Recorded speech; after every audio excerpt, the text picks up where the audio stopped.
Pedimos ao Senhor ainda que seja abençoando cada família aqui representada. Pedimos a Ti, ó Pai, que nos abençoe nessa noite, para que possamos aprender um pouco mais da Sua palavra, que sejamos não apenas ouvintes, mas também praticantes. Agradecemos em nome santo de Jesus. Amém. Amém. Passos para uma mudança permanente. Está um dia de atraso para essa mudança, hoje são 8, nossa data é de 7. Mudanças pode ser algo ruim ou pode ser algo bom. Podem ser temporárias ou permanentes. Quando se trata de discípulos e discípulas de Cristo, a mudança tem que ser para melhor e permanente. Nós estamos num processo de melhorar cada vez mais a nossa relação com o nosso mestre na condição de discípulo, na condição de discípulo de Cristo. E a gente vai pensar como é que a gente pode promover mudanças que sejam para melhor e sejam permanentes. Tem mudanças para pior e permanente, mas a gente quer mudança para melhor e permanente. E aí o que eu preciso fazer para experimentar essa mudança para melhor e permanente? A gente vai pensar aqui em 5 passos para que isso aconteça. O primeiro passo é identificar uma área na qual você realmente quer mudar. Não é para você fazer uma lista de coisas, a ideia não é fazer uma lista de coisas, senão seria uma situação inalcançável. Certamente você tem muitas coisas para mudar, mas a proposta para começar essa mudança para melhor e permanente é começar uma coisa de cada vez. Geralmente, não, eu quero mudar isso, faz uma lista de 50 coisas, mas não começa a fazer nada, aí na próxima palestra a gente tem mais 50 coisas para mudar, a gente não começa e a mudança nunca ocorre. Então, a proposta aqui é a gente pensar em apenas uma coisa. Por exemplo, eu preciso mais disciplina para a leitura da Bíblia. Essa é uma mudança significativa na vida de um discípulo, na vida de uma discípula. Disciplina para a leitura da Bíblia. Outra coisa que eu posso mudar, e aí claro que a ideia é que cada um escolha uma, a gente está dando exemplo aqui, é aumentar tempo de oração, seria uma outra mudança significativa, e a ideia é que essa mudança seja permanente. Aumentar tempo de oração. Discípulo precisa desse tempo, não somente de tempo de oração, mas que esse tempo possa aumentar. A outra proposta de mudança pode ser pontualidade nos compromissos com Deus. A gente, claro que não precisa ser escravo do relógio, mas também não precisa ser relaxado com as coisas de Deus. E algumas pessoas, espero que não seja o nosso caso, não tem esse comprometimento com as coisas de Deus. E uma mudança nesse sentido pode melhorar muito a nossa condição de discípulo de Cristo. E esse comprometimento com o compromisso é importante porque se eu marco 7 horas, eventualmente você vai ter uma outra coisa que vai fugir do seu controle, Mas assim, regularmente, você tem que ter esse comprometimento com as pessoas e com Deus. Você marca 7h30, não sai de casa às 7 horas sabendo que seu trajeto vai demorar 40 minutos. Você não vai chegar às 7h30, Ou então a pessoa liga para você, você fala, chega em 15 minutos, você não está arrumado. Você vai chegar em 15 minutos? Se não ficar pronto em 15, como é que você vai chegar no compromisso em 15? Vou precisar de 15 minutos para me arrumar e mais 40 para chegar aí. Então, mais ou menos 50 minutos eu estou aí. Pode ser? Porque você marca 15 e a pessoa fica esperando 45. E aí, como é que fica? Então, assim, é muito ruim quando isso acontece. Você desconsidera aquela pessoa, você deixa a pessoa esperando 5 minutos. Aí, beleza. 5 minutos do seu Walter, 5 do seu Roberto, 5 de cada pessoa. Quanto tempo dá? Mais de 2 horas. E aí as pessoas chegam aqui e às vezes até brincam com a responsabilidade, faz gracinha, Não, eu não sou cachê com o meu horário não, Quer dizer, e aí desconsidera que a pessoa tem todo um trabalho para se organizar, para estar aqui, para honrar o compromisso. Então, acho que uma coisa que a gente precisa pensar é nesse comprometimento, A gente está falando de situações em que você tem controle disso, tá? A gente não está falando de situações em que você não tem controle, tá? É diferente, que a gente está colocando em duas questões aí que a gente precisa estar assim, pensando, tá bom? Por exemplo, você está hospedado na casa de alguém, que graças a Deus não é o caso, né? Sim, do Barbosa e da Cláudia. Eu posso estar hospedado na casa deles e eles atrasarem para chegar aqui no compromisso e eu não poder fazer nada, porque eu estou dependendo deles para chegar no horário. Se eles não tiverem essa preocupação, o que vai acontecer? Eu vou chegar aqui atrasado. Ainda que eu tenha esse comprometimento, eu estou dependendo deles para que eles entendam que eu preciso chegar aqui pelo menos 5 minutos antes. Mas eu não vou ficar lá. Não vou mais hospedar na sua casa, não, né? Não vou te dar mais essa honra. Uber. Então, assim, agora, tem situações em que você tem um controle, então você tem que honrar, né? Aí a gente está pensando sobre isso, tá bom? Para a gente não ficar assim, sem entender o que de fato a gente está falando, né? Comprometimento, aquilo que você tem controle, né? E a maioria das vezes você tem esse controle. Falta na gente esse comprometimento mesmo, né? Um compromisso com as pessoas, com a igreja, com Deus, e às vezes com o trabalho, né? Tudo mais. Então, Filipenses capítulo 2, versículo 12. Acompanhe comigo.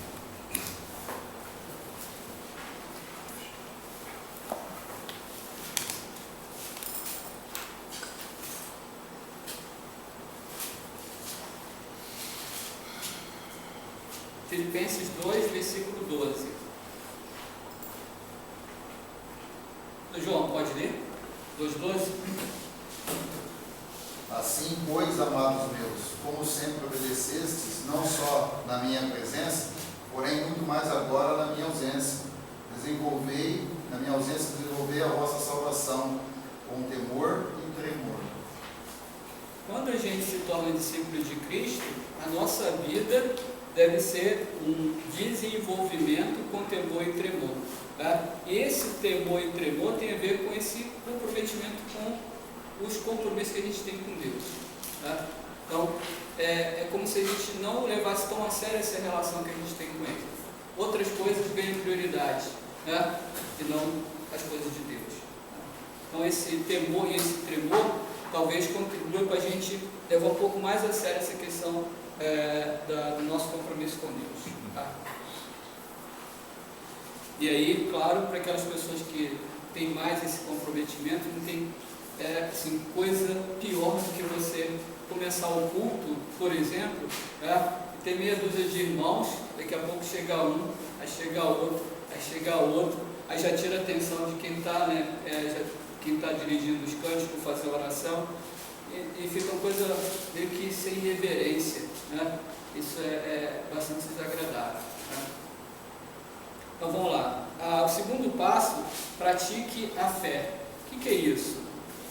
Na verdade, quando você estabelece essa prioridade, essa mudança, você precisa praticar a fé. Seria, primeiro, identificar passagens que falam sobre o assunto, tá? Além disso, você vai meditar nessas passagens diariamente.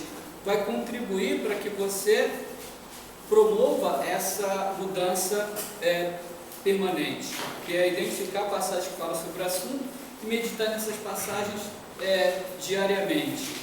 Passagens sobre a importância da leitura. Veja Salmo 119, versículo 105.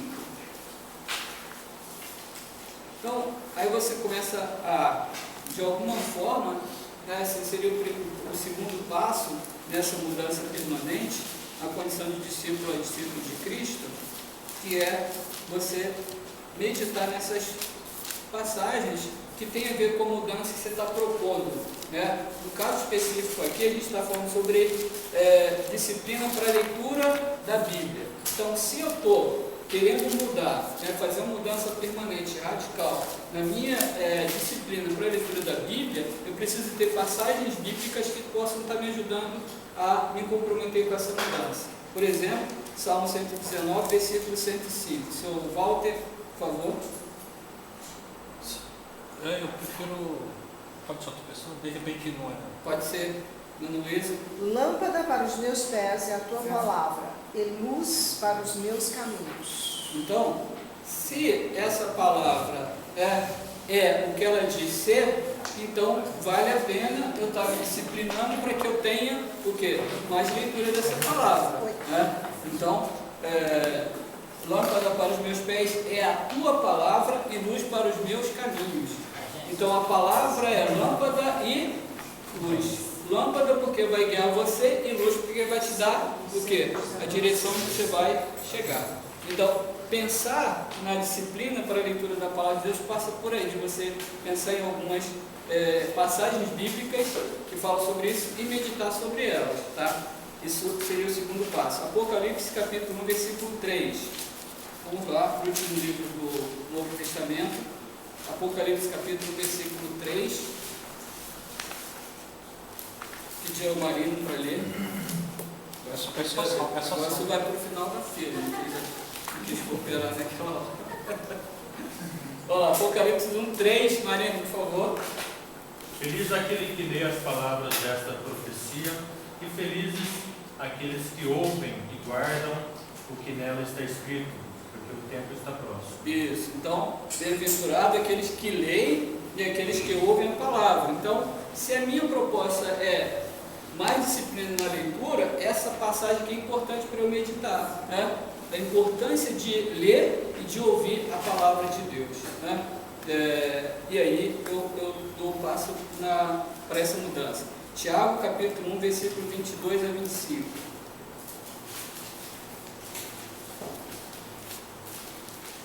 Tiago capítulo 1, 22 a 25.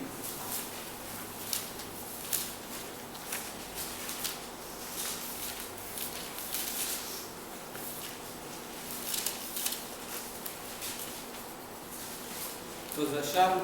Tiago 1, 22 a 25. Eu volto, você pode ler agora. Foi redimido.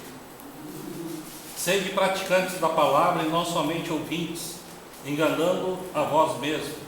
Pois se alguém é ouvinte da palavra e não praticante, é semelhante a um homem que contempla o próprio rosto no espelho.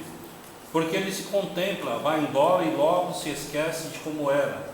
Entretanto, aquele que atenta bem para a lei perfeita, a lei da liberdade, e nela persevera, não sendo ouvinte esquecido, mas praticante zeloso, será abençoado no que fizer. Então, quando você tem passagens como essa, são passagens que tentam te encorajar da importância da leitura da palavra. Que à medida que você se disciplina na leitura, e essa leitura vai sendo parte da sua vida, você vai usufruindo das bênçãos dessa leitura, porque você começa a perceber que não é apenas para ler, mas também o quê? Praticar aquilo que você está lendo, né? Então, uma mudança vai levar a outras mudanças, é isso?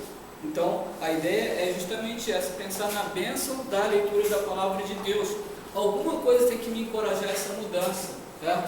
E uma dessas coisas é a relação que eu tenho com o meu Senhor e dessas bênçãos advindas da leitura da palavra, a leitura regular, né? Agora, se a gente pensar nessa questão da leitura, disciplina na leitura, o que vocês acham que seria assim, um tempo suficiente para alguém dispor para a leitura da palavra de Deus para ser uma coisa disciplinada? Qual seria o tempo ao dia?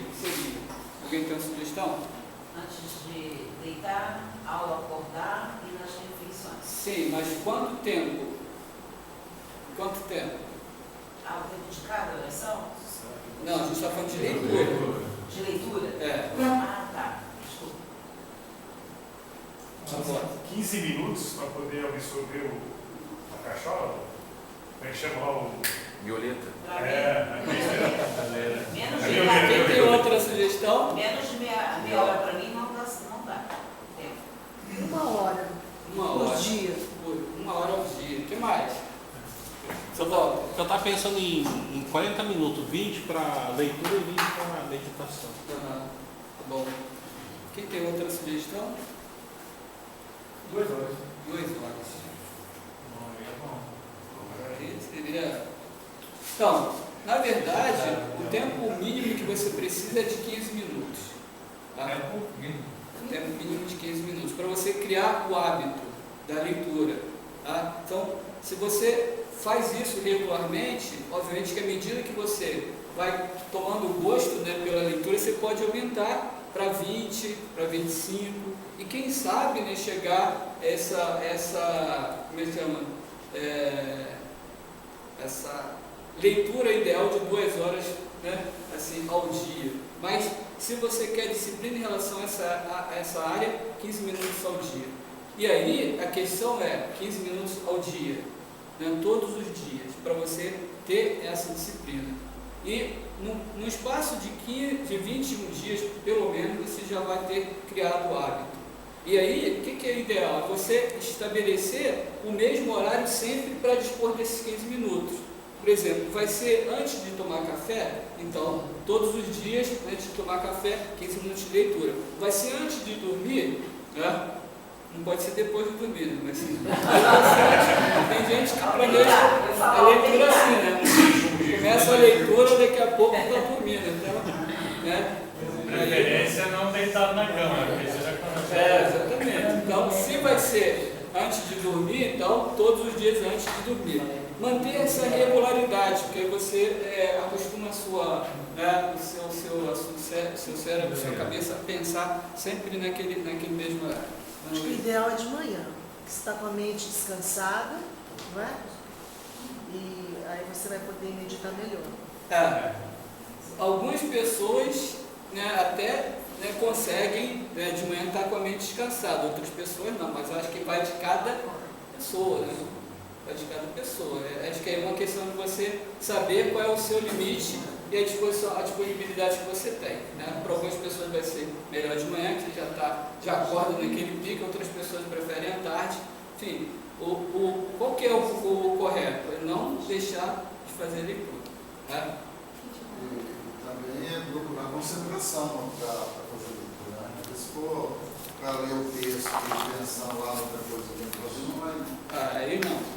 Exatamente. Precisa estar com essa, né, organização do seu tempo. Tá? Então, mas aí, se você pensa em 7 horas, né, de fato é muita coisa, é praticamente uma jornada de trabalho. Né? Mas se você pensar 15 minutos ao dia, no final do mês você teria lido 7 horas. Né? 7 horas de Bíblia é Bíblia e tanto. Né? Então, assim, é uma questão da gente. A gente está pensando num aspecto dessa mudança que a gente precisa. E a leitura pode ser, a disciplina para a leitura da Bíblia pode ser interessante. Se você já tem essa disciplina, então pensa em outra mudança. Mas eu acho que a maioria das pessoas, assim, tem essa dificuldade, né, de estabelecer um critério, uma disciplina para a leitura da palavra de Deus. Agora, há alternativas para você, né, por exemplo, você pode pensar, ler a palavra na sua casa de manhã, mas há outros espaços. Alguém aqui, assim, eu ando muito de ônibus, só quando eu venho aqui para Campinas que eu só ando de carro, né? Mas, né, lá em casa eu só ando de ônibus. Quem que anda de ônibus aqui? Tem. Então, o ônibus pode ser uma alternativa, né, para você ler a palavra de Deus. Né? Hoje eu li 2 capítulos do livro. Aproveitar esses espaços. Né? Agora vamos para o número 3. Qual seria o terceiro passo? Aliste os verdadeiros obstáculos. Veja lá em Marcos capítulo 10, versículo 17. Então, se eu quero disciplina na leitura da palavra, eu tenho que agora alistar os verdadeiros obstáculos. Aí são 2. Os obstáculos internos e os obstáculos externos. Quais são os obstáculos internos que eu enfrento para ter essa disciplina em relação à leitura da palavra de Deus? O improviso. Os improvisos. Quais seriam, assim, os obstáculos internos? Interno? Isso. Falta de atenção. Uma doença, uma dor. Preguiça. Dor. Uma dor que é uma coisa eventual, mas sim, uma coisa sempre, né? Sempre. O que poderia ser um obstáculo interno? Desânimo, preguiça, desânimo, Tempo. sono, Tempo. tempo, acho que o tempo é mais externo que interno. Muitas Né? preocupações. Hã? Muitas preocupações. Muitas preocupações, é só pegar a Bíblia e começa a me preocupar com um monte de coisa, né? Cisco no olho, os dois. Ainda seria externo. Desculpa, externo. Então, Vou falar bem para mim mesmo, né? Eu acho que é mais interesse real pela palavra de Deus mesmo. falta de interesse, né? Essa motivação para ler. Não sei se acontece com você, mas, por exemplo, comigo é assim, eu começo a ler, daqui a pouco começa a dar cabeçada, né? A gente dá cabeçada na vida e vai ler e continua dando cabeçada. Por que isso acontece? Falta de hábito. Falta de hábito, o que mais? Quando come, falta oxigênio no cérebro, vai para o estômago para fazer digestão. Seria uma disciplina, planejamento. Disciplina. Dá uma postura, né? Se for ler deitado na cama, aí já era. O corpo, fala de postura. Fala de Isso, postura. também tem isso.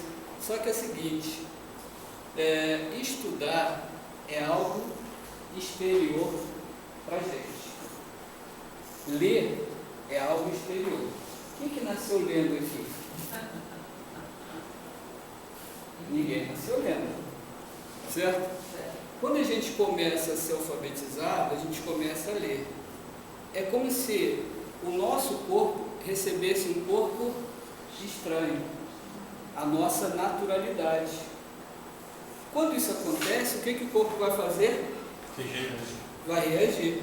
Reagir que ele está entendendo isso como o quê? Agressão. E qualquer coisa que sirva de agressão para o seu corpo, o que ele faz?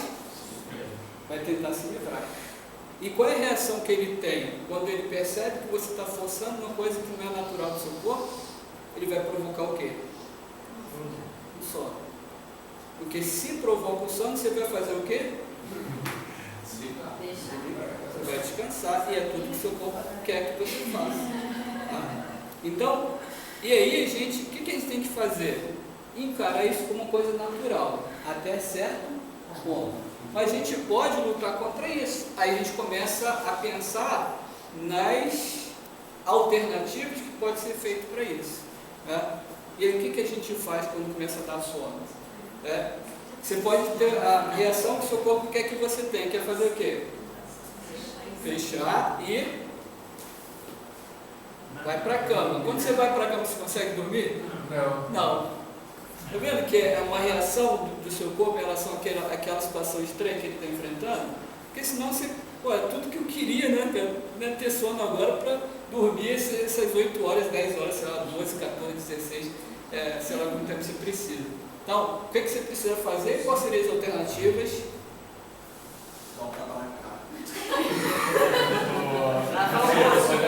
Lavar o rosto. Lavar o rosto. Tomar uma gelada. Teve uma época. Água gelada. Teve uma época que eu estudava bastante para concurso, eu chegava até tirar férias, estudava umas 8 ou 10 horas. E aí eu tomava café, tomava pó de guaraná, tomava banho gelado e ficava lá. Não, mas até resolvia. Porque ou levantava, dava uma agitada legal, uns saltos, aí. O banho relaxa, né? Mas tinha, às vezes, a maioria das vezes também, eu separava meia horinha, não, vou dormir. Apagava e meia horinha voltava. Isso também eu faço isso. Acho que a primeira coisa é você lutar contra o sono, sem qualquer outro recurso. Insistir na leitura.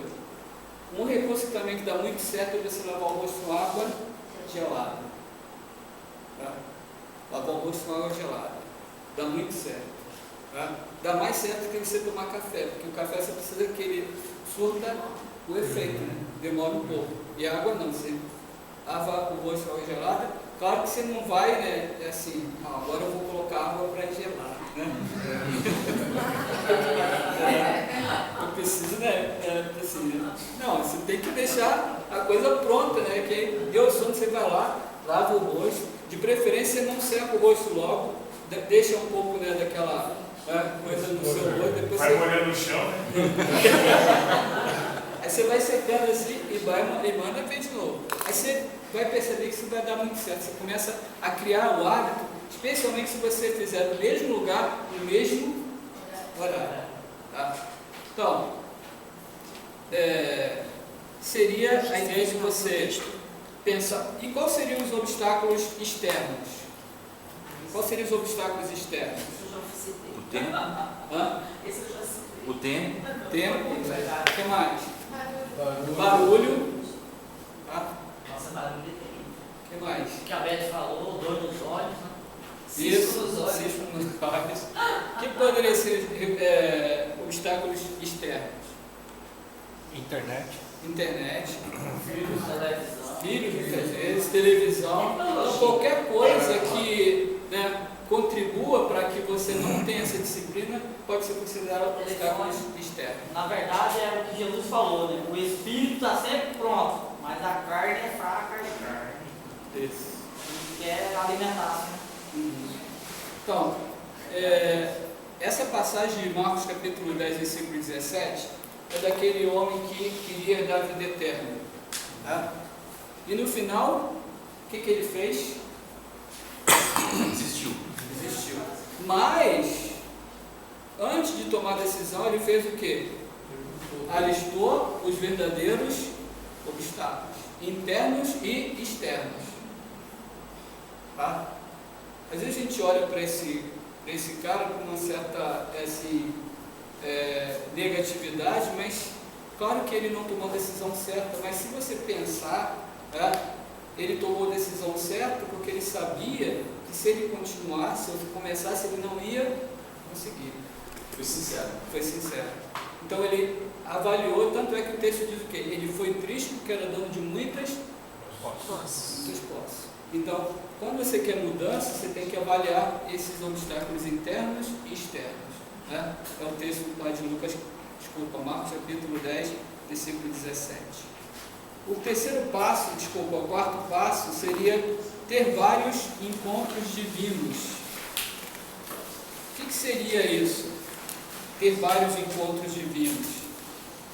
Primeiro, oração. Tá? Se você quer mudança, e aí você passou por esses passos que a gente está colocando até agora, o próximo passo é ter esses encontros divinos, que é pedir a Deus em oração que Ele te dê a possibilidade dessa mudança. Mudança para melhor, mudança permanente, é o que a gente quer. Vamos lá para Mateus capítulo 7, versículo 7. Pedi o senhor Roberto para ler para a gente. Mateus 7, versículo 7.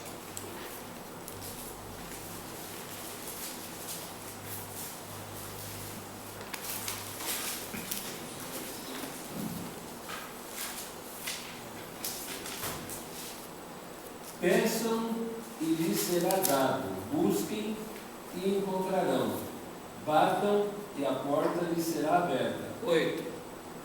Pois tudo o que pede recebe, e o que busca encontra, e aquele que bate, a porta será aberta.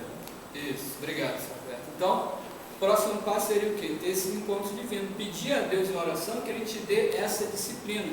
Você acha que Deus não vai te dar? Se você pedir a disciplina para a leitura da palavra dele, quem acha que Deus não vai conceder esse pedido? Claro, o que falta às vezes é a gente fazer o quê? Pedir. Pedir a Deus que nos dê essa disciplina de leitura da palavra. Senhor, eu só quero 15 minutos ao dia. Eu só quero 15 minutos. É isso que eu te peço. Tá? E não esqueça de falar em nome de Jesus. Né? E a outra coisa, esses encontros divinos têm a ver com a sua oração em particular, você vai pedir, vai atender. E segundo, é pedir orações dos irmãos. Dê uma olhada lá em Tiago capítulo 5, versículo 16. Tiago 5, 16. Carol, lê para a gente, por favor. Tiago 5, 16. Veja o que diz o texto lá. Portanto, confessem os seus pecados uns aos outros e orem uns pelos outros, para serem curados. A oração de um justo é poderosa e eficaz. Então, aqui Tiago está recomendando, assim, entre outras coisas, que a gente peça, que a gente possa estar orando uns pelos outros. Então, esses encontros divinos têm a ver com a sua oração e com as orações dos irmãos em seu favor. Tá? A gente precisa contar com o poder da oração desses irmãos. Como o Tiago fala, muito pode por sua eficácia a súplica do justo. Então, se eu posso, por exemplo, pensar em 3 irmãos para serem meus parceiros ou minhas parceiras nessa mudança, por que não? Silvio, eu preciso me disciplinar em relação à leitura da palavra. Você pode, na sua oração, especificamente orar por isso, meu favor? Temos um. Felipe, eu quero me disciplinar em relação à palavra. Você pode incluir o meu nome? Sim. Marina. Então, essas pessoas podem ser meus parceiros nesse processo de mudança. Ou minhas parceiras, eu falo com algumas irmãs, e aí eu, de alguma forma, eu confesso essa minha deficiência, mas ao mesmo tempo eu estou contando que a oração dessas irmãs e desses irmãos vão ser atendidos pelo Senhor e eu vou ter essa deficiência reparada. Tá? Então eu preciso contar com essas pessoas, pensar em 3 irmãos ou 3 irmãs para serem meus parceiros. Isso a gente chama de o quê? Encontros divinos. Você vai estar orando e esses irmãos vão estar intercedendo também por você. Quais são as chances de dar certo? 100%. Tá? Você está orando e os seus irmãos estão orando por você. Então, deu para notar que o trabalho de mudança permanente é um trabalho em equipe. Você, Deus e esses irmãos parceiros de oração. Então, não dá para pensar nessa mudança se você não pensar nessa equipe. É você, primeiro Deus, você e aquele grupo de irmãos ou irmãs que vão estar orando para você. E a gente está pensando em mudança. Então a mudança vai acontecer. Você repete para mim o outro termo que você usou, por favor? De parceiro de oração? Agora só olhando a gravação, brincando. Você usa um termo interessante.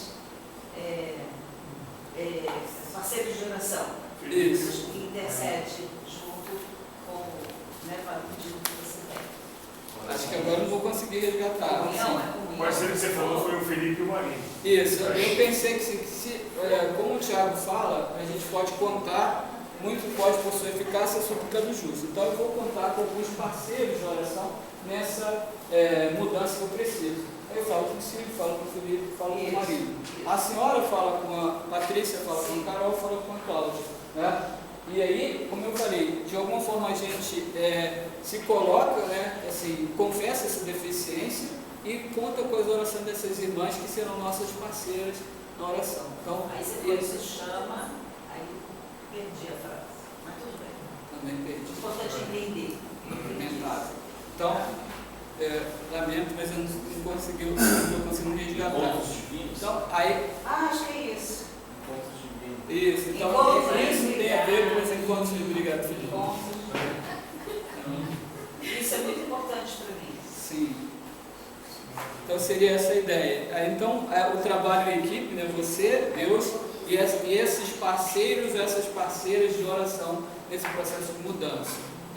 E aí, claro, a gente está pensando em qualquer mudança que você deseja que aconteça, vai acontecer. Se segue esse espaço aqui recomendado pela palavra de Deus. E o 5º passo seria ter um plano de ação. Veja Lucas 14, 28.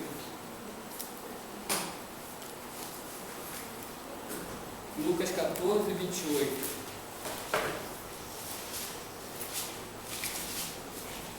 Aqui a gente está pegando exemplo de alguém que quer ser disciplinado na leitura, mas esse espaço se aplica em qualquer mudança que você queira da sua vida, tá bom? A gente está pegando um exemplo específico para a gente não ficar só teorizando. Vamos lá. Lucas 14, 28. Felipe, lê para a gente, por favor. Qual de vocês, se quiser construir uma torre, primeiro não se assenta e calcula o preço, para ver se tem dinheiro suficiente para completá-la? Muito bem. Então, o que Deus está falando aqui? Para qualquer coisa que você for fazer, você tem que ter o quê? Planejamento. Inclusive para essa mudança, para melhor e permanente que você quer para a sua vida. Ter um plano de ação. Você não faz nada sem planejamento. Você faz, se se dá mal. Então, e aí você, no planejamento, mesmo que não aconteceu do jeito que você pensou, você pode, a partir daquilo, replanejar, né? Então, te dá uma orientação ainda assim, né? Então, a ideia seria assim: se você vai, por exemplo, eu vou fazer um curso, né? Vou fazer o Ebenezer, por exemplo. Então, eu vou perguntar ao Barbosa quanto é a mensalidade. A mensalidade é R$650. Tá?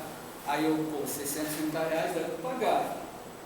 Então, em relação à grana, estou legal. Agora, cada módulo eu preciso dispor de mais alguma grana, além desses 650? Sim. Quanto? Mais ou menos assim, né? Trízimo. Tá? É o trízimo. Seria o trízimo, é o quê? É o trízimo 3 vezes. É o trízimo 3 vezes. Então, aí porque aí você considera as 3 pessoas de divindade, né? Olha só, então, aí eu vou dispor de mais quanto para, além dessa mensalidade? R$100. Agora tem um outro problema. Qual é o tempo que eu preciso dispor para essas aulas? Preciso de quantas horas, quando tem a aula, e de quantas horas para fazer os trabalhos que os professores chatos vão pedir para fazer. Tá? Se for endurecido. Ele já começa antes. Então, é o pré-planejamento. Então, e aí você começa a ver tudo isso, porque ter tempo para assistir a aula é uma coisa. Você vai ter tempo para fazer os trabalhos? É outro tempo que você tem que dispor. Isso é o quê? Planejamento. Se você não vai dar conta, não adianta você comprometer, você paga a mensalidade, não assiste a aula. Paga a mensalidade, assiste a aula, mas não dá tempo para fazer os trabalhos. Como é que fica essa situação?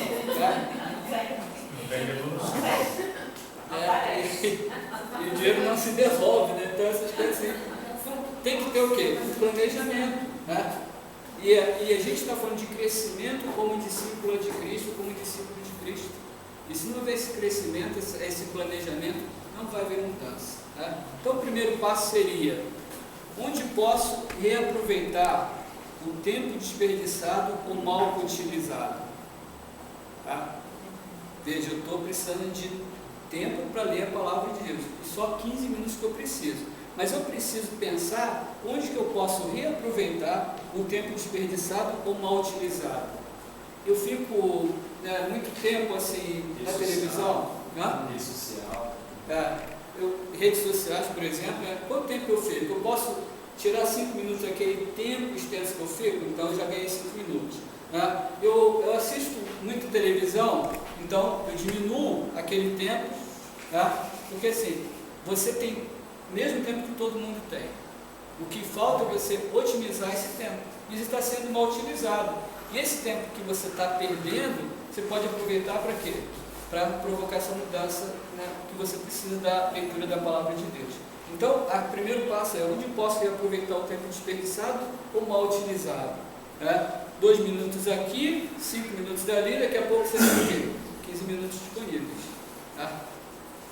E eu garanto que se você começar a rever o tempo que você tem, você vai achar 15 minutos aqui com muita facilidade, que está sendo mal utilizado. A ideia não é deixar de fazer o que você tem que fazer. A ideia é você aproveitar o tempo que você está perdendo ou está sendo mal utilizado. Essa é a ideia, tá bom? Segundo passo: estabeleço minhas carências de leitura. Eu preciso ler a palavra, mas eu preciso começar com Gênesis e Números? Não, eu preciso ler aquilo que é mais, que eu tenho mais carência. Primeiro eu tenho carência dessa disciplina. Agora, eu preciso, é só ler por ler? Não, eu tenho que ler alguma coisa específica, porque é a minha carência da palavra de Deus. Então eu preciso ler alguma coisa sobre amor, sobre perdão, sobre comprometimento, sobre domínio próprio. Então eu preciso estabelecer qual é a minha carência de leitura. Para eu não começar a ler Números, ou Levítico, porque não vai atender as carências que eu tenho. Quem sabe no futuro eu possa colocar esse livro como livros de prioridade para a minha leitura. Mas nessa hora aqui eu preciso estabelecer quais são as minhas carências de leitura.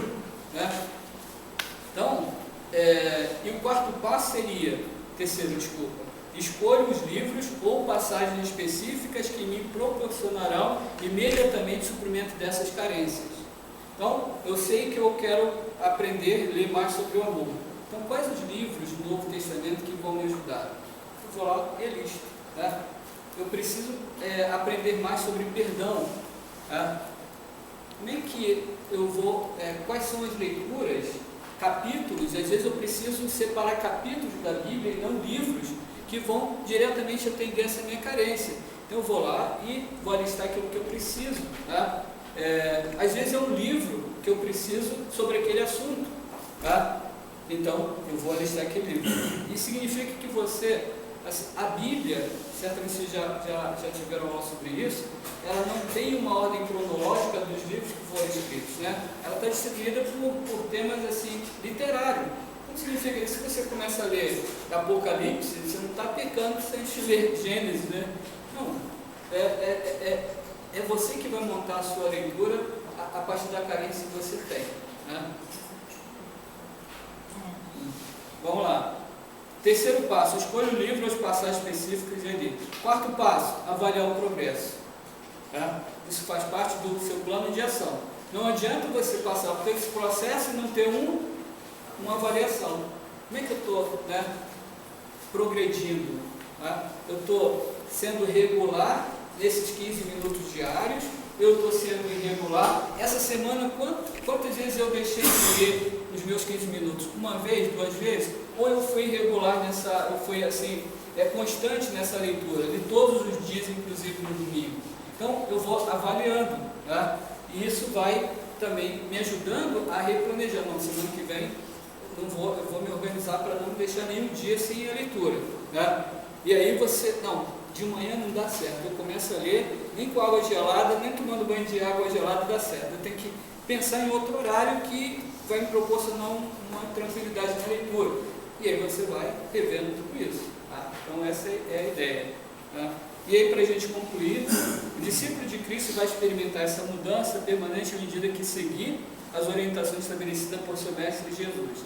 Seu desejo intenso de mudança, suas petições a Deus, é indispensável orações dos parceiros ou parceira de oração. E aí, essas dicas estão na Bíblia de Estudo do Discipulado da Sociedade Bíblica do Brasil, do ano de 2017. Então, professor, por gentileza, no caso, essas sugestões, essas indicações que algumas Bíblias indicam para fazer leitura diária, e aí tem os quadradinhos para preencher e tal, não sei, só sugestões, então.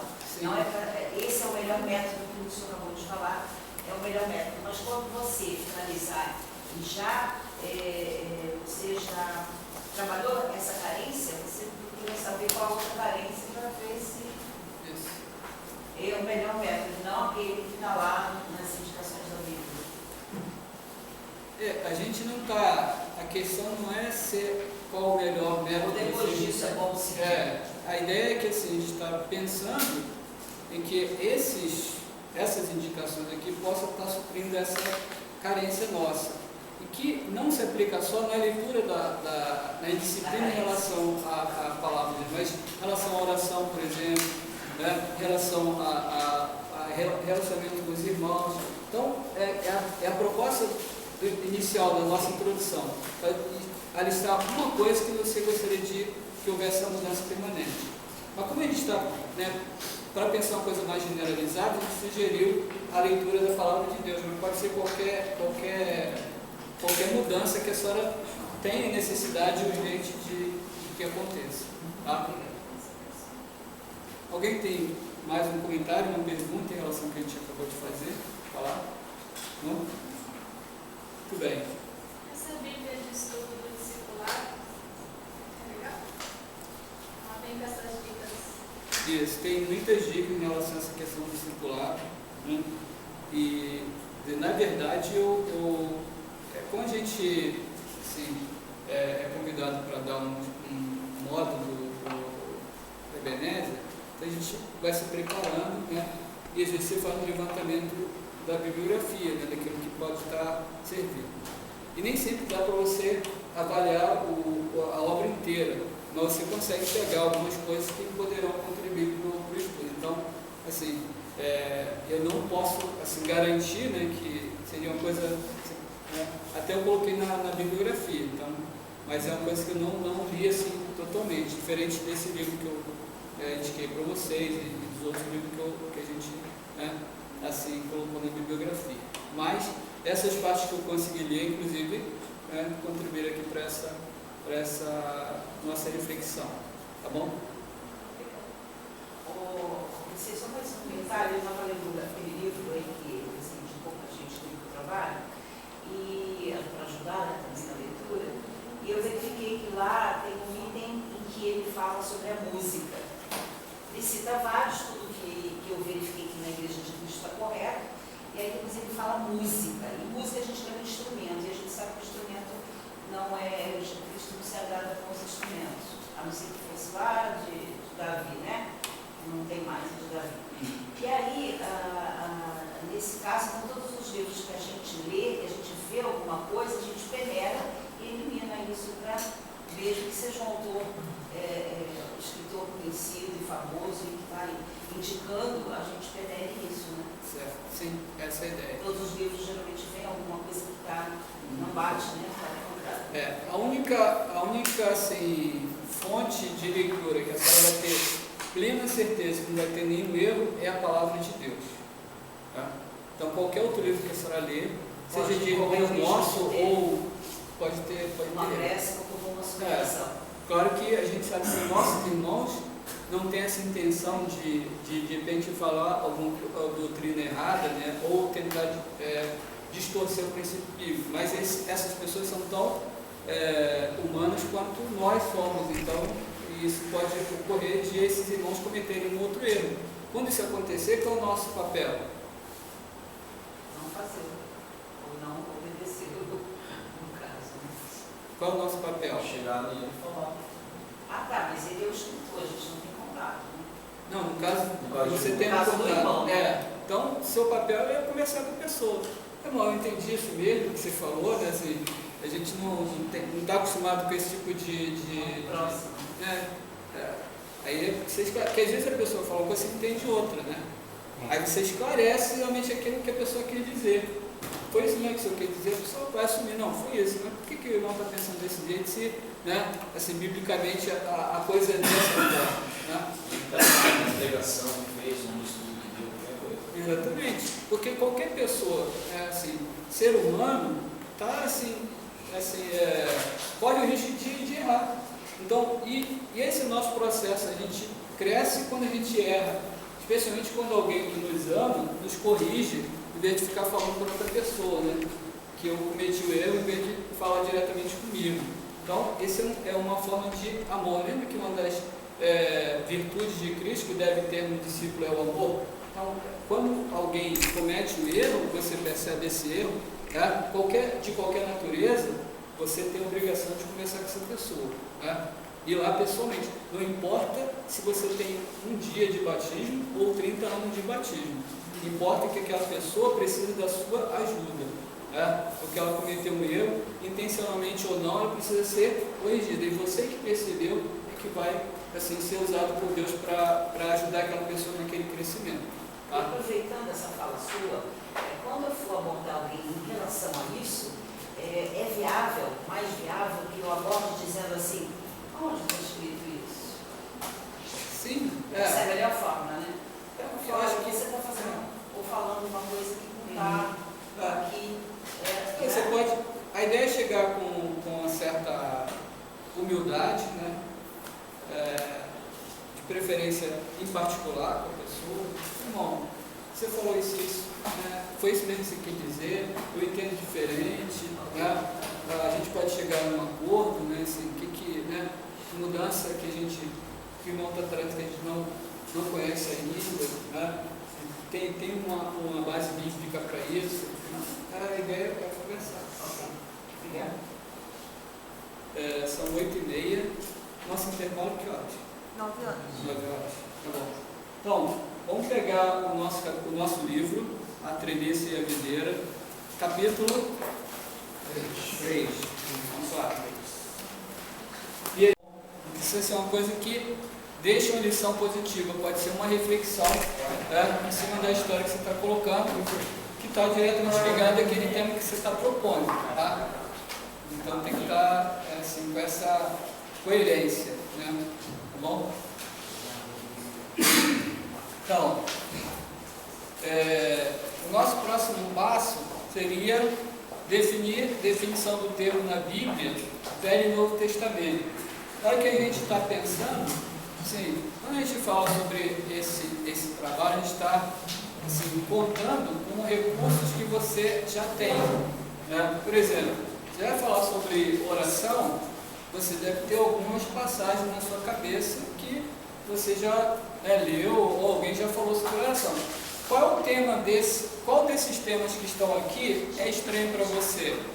Esses 8 temas, qual deles é estranho para você? Você nunca ouviu falar, nunca viu? Né? É igual o caviar, né? Eu posso dar uma ideia? Só um pouquinho, deixa eu... Alguém estranha qualquer um desses temas aqui que foram propostos? Todos são familiares para a gente, não são? Ou tem algum aqui que não é? Todos são, concordam? Então, isso quer dizer que, por alguma razão, você já passou por esses temas, né? Ou ouvindo alguém falar sobre o tema, ou você, né, preparando até uma lição para a escola dominical, ou para uma conferência de mulheres, ou para o seu próprio estudo, ou até ouvindo, né, uma mensagem, ou na sua leitura, né, particular. Então, se de alguma forma, a ideia é que a primeira informação bíblica sobre esse tema veio da sua própria experiência como discípulo de Cristo. Tá? Aí eu tenho uma passagem, é oração, então a gente imediatamente lembra qual passagem vai falar sobre oração. Qual a passagem que vem imediatamente na nossa cabeça? A oração? A oração? Mateus 6, 6, 9. Que algumas Bíblias trazem a oração dominical, né? Mas algumas Bíblias trazem a oração do Pai Nosso. Enfim, mas de qualquer forma, a referência é a oração, é isso? Então, a primeira coisa é você pegar essa informação e descobrir aquele assunto lá. Depois, outro recurso é você usar o quê? Se você tem um texto, você vai usar o que agora? Depois do texto, você dá preferência ao quê? Depois do texto ao contexto. Exatamente. Então, o contexto é o que está vindo antes e depois do texto, é isso? Concordam? Não. Não? Não. O contexto não é aquilo que vem antes e depois do texto? Depois do texto. Não é o que vem antes? O texto que vem antes do texto. Vem antes. Do que vem depois, não é contexto? Também. Texto é o que vem antes e depois do texto. Isso é o contexto. Contexto é o que vem antes e depois do texto. Tá? Então, contexto é uma avaliação, então. Versículos antes e versículo depois a gente chama de contexto. Tá? Qualquer coisa fora disso é um pretexto.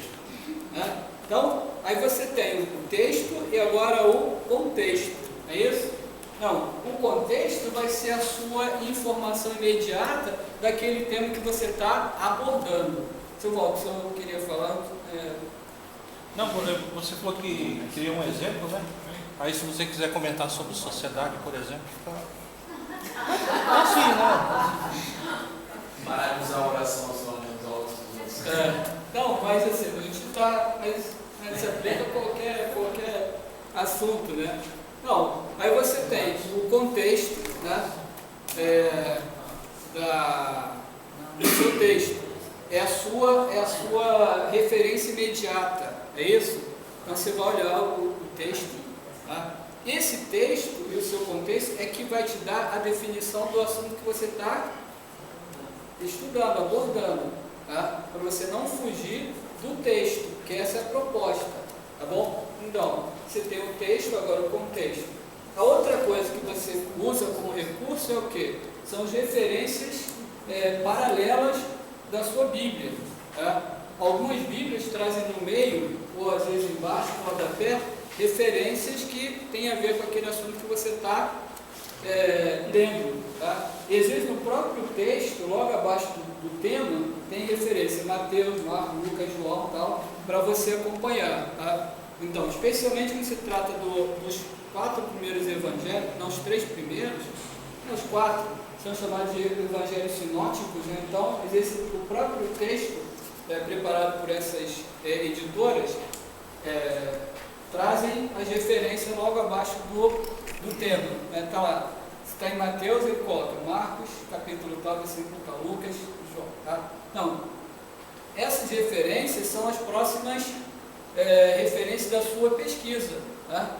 Então, são textos que estão imediatamente ali na sua cara, diante de você. Você não pode desprezar essas informações, que vão te